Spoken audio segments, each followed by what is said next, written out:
Hello everyone, সবাই কেমন আছো? আশা করি সবাই খুব ভালো আছো, হ্যাপি আছো। অনেক দিন ধরে তোমার সাথে আমার ব্লগ ভিডিও শেয়ার করা হয় না, কারণ আমার বিএডের এক্সাম প্লাস কাজ দুটোই একসাথে চলছিল বলে খুব একটা এডিট করার টাইম পাচ্ছিলাম না।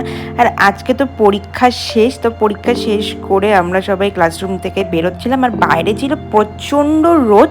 আর আমরা বাইরে দাঁড়িয়ে গাড়ির জন্য ওয়েট করছিলাম, আর এই রোদটাকে না জাস্ট নেওয়া যাচ্ছিল না, এত রোদ। তারপর ফাইনালি গাড়ি এলো, আর আমরা গাড়িতে উঠেই আমরা বিন্দাসভাবে সব গল্প করছিলাম, যেহেতু আমাদের পরীক্ষা শেষ, আলাদাই সব টেনশন ফ্রি। আর ওই যে বললাম, এক্সাম কাজ সব একসাথে চলছে আমার।